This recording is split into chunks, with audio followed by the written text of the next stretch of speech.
안녕하세요. 지금부터 보조금 신청 관리에 대해 알아보도록 하겠습니다. 먼저 보조금 신청 관리 흐름도입니다. 보조금 신청은 광역자치단체에서 먼저 진행합니다.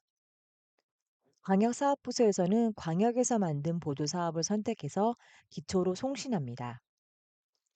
그리고 나면 기초에서는 보조금 총괄 담당자 선생님께서 보조금 신청 마감일을 설정하셔야 하는데, 이 마감일을 설정해야 사업부서에서 보조금 신청을 할 수 있으니 이 점 반드시 숙지해 주시기 바랍니다. 이후에는 각 사업부서에서 광역사업을 조회해서 기초자치단체 사업과 매핑하는 작업을 진행해 주시면 됩니다. 그리고 각 부서에서 신청한 내역을 총괄 담당자 선생님께서 내용 조정 후 승인하시고 다시 광역자치단체로 송신합니다.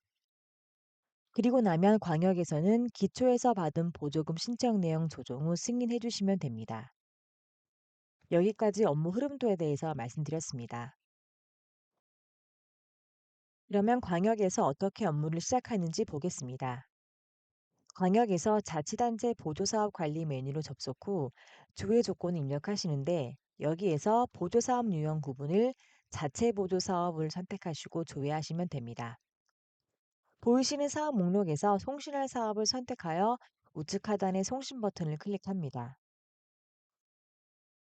송신 버튼을 클릭하면 수신 대상을 선택하는 팝업창이 보이고, 여기에서 대상을 선택하여 오른쪽 화살표를 클릭 후 선택된 기초자치단체를 선택합니다.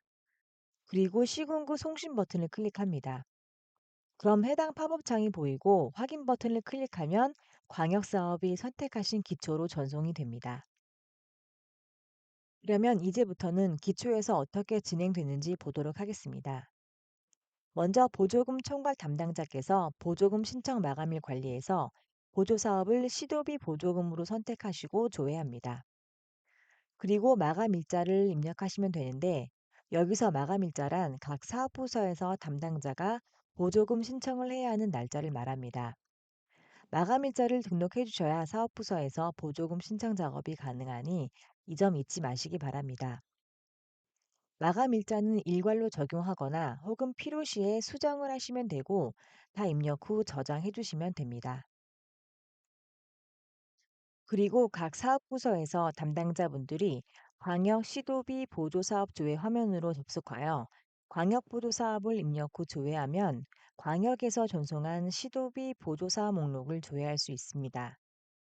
그리고 각 해당 사업을 더블 클릭해서 기본 속성, 보조사업 속성, 수혜자 속성 등을 확인할 수 있습니다. 그러면 이제 본격적으로 보조금 신청을 해보겠습니다. 지금 보이시는 보조금 신청 관리 메뉴에서 보조사업 구분을 시도비 보조금으로 선택하고 조회하면 아직은 보조금 신청 자료가 없기 때문에 목록에 자료가 보이지 않습니다. 새롭게 보조금 신청을 하기 위해 우측의 등록 버튼을 클릭합니다. 그리고 나면 보조금 신청 대상 조회 팝업창이 보이고, 조회 버튼을 클릭하면 광역에서 보낸 시도비 보조사업이 확인됩니다. 이 사업을 더블 클릭하면 하단에 해당 사업이 입력됩니다. 그리고 지자체 보조사업의 돋보기 버튼을 클릭해서 해당 과에서 보조금 신청한 사업을 선택하시고, 만약 사업이 없는 경우는 추가 버튼을 클릭해서 임시로 만든 보조사업명과 회계명을 입력하시고 하단의 선택 버튼을 클릭해 주시면 됩니다. 이렇게 만들어진 사업에 보조금 신청할 재원을 입력하시고 저장하시면 되는데, 이때 미승인 상태의 목록만 수정이나 삭제를 할 수 있으니 이 점 유의해 주시기 바랍니다. 그리고 필요에 따라 개요, 투자 계획, 집행 실적 탭을 선택하셔서 내용을 입력해 주시면 됩니다. 입력한 재원 정보는 다시 보조금 총괄 담당자께서 보조금 신청 조정 관리로 접속하셔서 보조사업의 시도비 보조금을 선택하시고, 광역 보조사업에서 보조금 신청하려는 지방 보조사업을 선택하시고 조회하시면 사업부서에서 재원 입력했던 신청 목록이 확인됩니다. 내용을 보시고 필요에 따라 금액을 조정하시면 되는데, 이때는 승인 여부를 조정 중으로 변경 후 내용을 수정해 주시면 되고, 모든 금액을 확인하고 조정하셨으면 승인 여부를 승인으로 변경 후 저장해 주시면 됩니다. 그리고 같은 메뉴에서 시도비 보조금 선택 후 승인 여부를 승인, 전송 여부를 미전송으로 설정하시고 조회해서 승인할 자료를 선택합니다. 그리고 하단의 송신 버튼을 클릭하면 기초에서 만든 사업 내역이 광역으로 송신됩니다. 이후에는 광역자치단체 보조금 총괄 담당자께서 보조금 신청 조정 관리로 접속하여 시도비 보조금을 선택하시고 조회하시면 기초에서 전송한 내역이 확인됩니다. 내용을 보시고 필요에 따라 내용 조정하시면 되는데 이때도 마찬가지로 승인 여부를 조정 중으로 변경하시고 내용을 수정해 주시면 됩니다. 수정을 다 하셨으면 승인 여부를 승인으로 변경 후 저장해 주시면 광역 기초 간의 보조금 신청이 완료됩니다. 여기까지 보조금 신청 관리였습니다. 이번에 보실 부분은 정보관리 사업입니다. 지금 보시는 화면은 정보관리 사업 등록 메뉴이고 이유저 플러스 화면에서 등록하실 수 있습니다. 관리 사업을 보시려면 먼저 사업 구조화부터 확인하셔야 하는데요. 해당 메뉴에서 조회 버튼을 클릭하면 사업 구조화 목록이 보입니다. 사업 구조화는 가장 큰 단위인 정책 사업부터 단위 사업, 세부 사업, 관리 사업 순으로 나누어집니다. 여기서 우리가 봐야 할 사업은 관리 사업인데요. 관리 사업은 기본 관리 사업과 사용자 등록 두 가지로 나누어집니다. 먼저 모든 세부 사업 하위에는 기본적으로 하나의 관리 사업이 동일한 명칭과 속성으로 만들어지는데요. 이것이 기본 관리 사업입니다. 그리고 기본 관리 사업 외에 신규로 관리 사업을 만드는 경우가 있는데 이것이 사용자 등록 관리 사업입니다. 이 관리 사업들의 보조금 속성 값을 설정하여 보조금 사업으로 변경할 수 있는데요. 기본 관리 사업을 보조금 사업으로 속성 변경이 필요한 경우는 기본 관리 사업을 더블 클릭하여 수정하시거나 신규로 사업을 등록하는 경우는 세부 사업을 선택하고 관리 사업 등록 버튼을 클릭하여 신규로 등록이 가능합니다. 관리 사업을 더블 클릭하면 지금 보시는 기본 정보 탭이 확인되는데요. 여기서 참고로 말씀드릴 것은 하단의 담당자 탭에서 권한 설정을 하실 수 있습니다. 권한을 부여하시려면 행추가 버튼을 클릭 후 정의나 부권한을 설정 후 저장해 주시면 되는데요. 보조사업 담당자의 변경 또는 추가할 사항이 발생했거나 예산 재배정, 자치경찰위원회 등의 경우 관리사업 담당에서 부권한으로 지정하게 되면 사업 선정, 교부, 사업 변경 관리, 정상 관리 등이 가능하고 정 권한을 부여받는 담당자는 총괄 관리를 하실 수 있습니다. 그러면 이제부터 관리 사업을 보조금 사업으로 어떻게 설정하는지 알아보도록 하겠습니다. 보신 화면은 관리 사업의 기본 정보 탭 화면입니다. 여기에서 중요하게 보실 부분은 오른쪽의 보조사업 여부 항목입니다.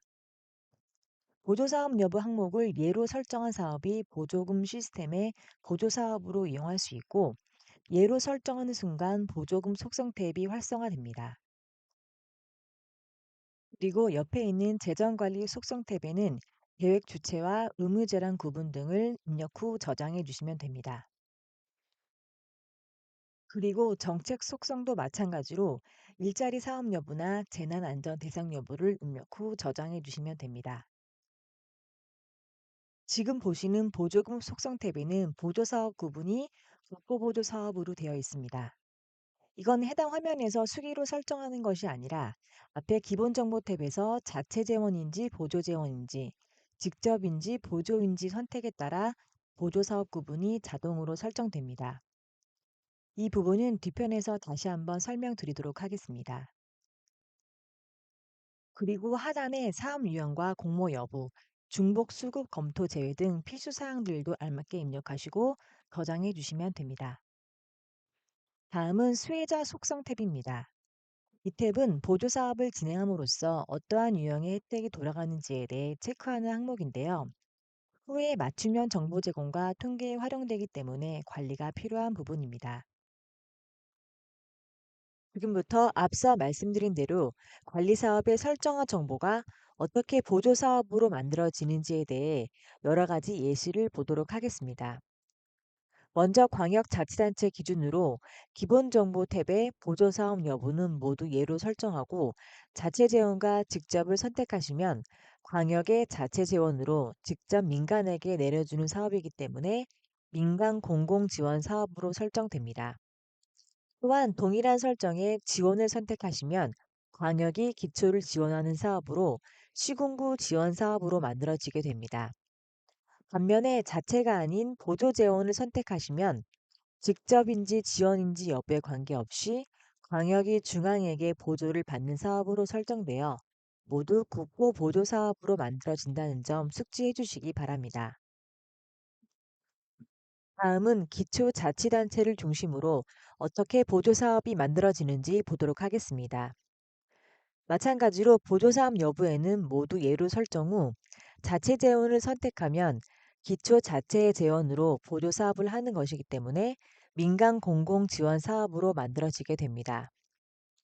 그리고 보조 재원을 선택 후 재정관리 속성에 따라 국가계획이면 국고 보조사업, 지방계획이면 시도비 보조사업으로 만들어지게 됩니다.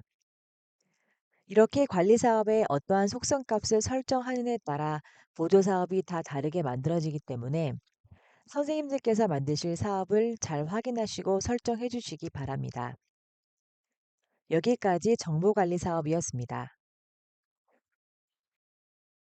이번에 보실 부분은 예산 편성입니다.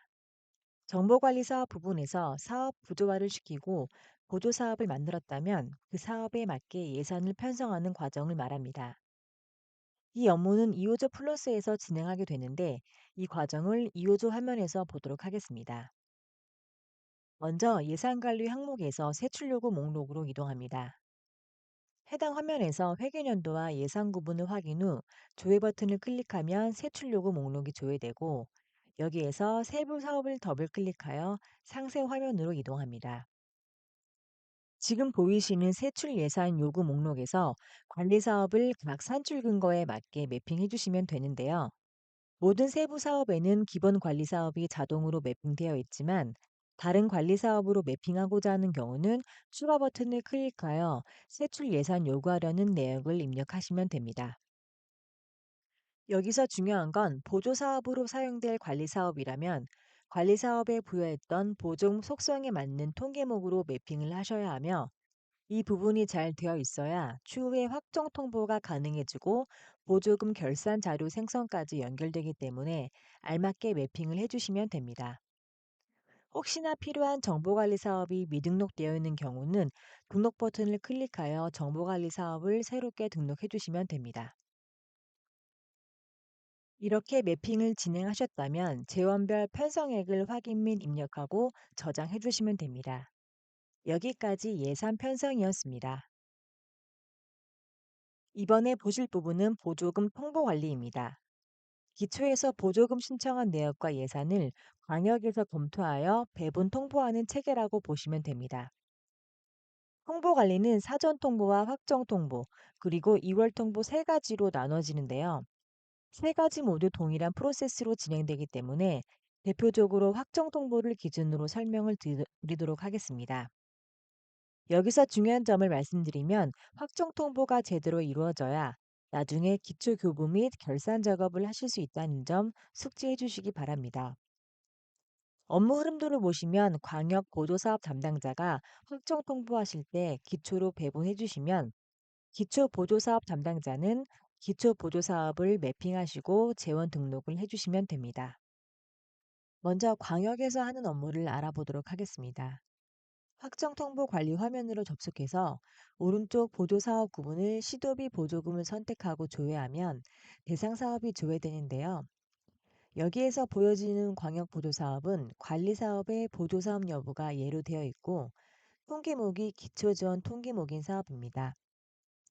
해당 사업 선택 후 상세 내역에서 배분을 받을 기초자치단체를 선택하고 확정 통보 금액을 입력하시고 저장해 주시면 됩니다. 이렇게 하면 기초에서 보조금 통보 내역을 확인할 수 있게 됩니다. 다음으로 기초에서는 마찬가지로 확정 통보 관리 화면으로 접속하여 보조사업 구분을 시도비 보조금으로 하고 조회 후 해당 광역 사업을 선택하고 신규 버튼을 클릭하면 팝업 창이 보이게 됩니다. 그리고 조회에서 나오는 사업에서 시도비 보조 사업과 매핑할 자치단체 사업을 선택해 주시면 됩니다. 그리고 선택된 사업의 재원별 금액을 입력하고 저장하면 되는데, 여기서 말씀드릴 거는 재원별 비율 합계가 100%가 되지 않으면 이를 수기로 변경해 주셔야 합니다. 이 부분은 재원 금액에는 영향을 미치지 않으니 이 점 숙지해 주시기 바랍니다. 다음은 2월 통보인데요. 2월은 중앙이나 광역에서 내려온 2월 사업의 확정 통보를 등록할 때 진행되는 업무로 2월 통보도 같은 프로세스로 진행되기 때문에 이 부분은 흐름도만 보겠습니다. 2월도 마찬가지로 광역에서 기초 배분을 해주시면 기초에서 매핑 후 재원 등록을 해주시면 됩니다. 여기까지 확정 통보 관리에 대해 알아보았습니다. 이로써 보조금 통보 관리 과정을 마치도록 하겠습니다. 감사합니다.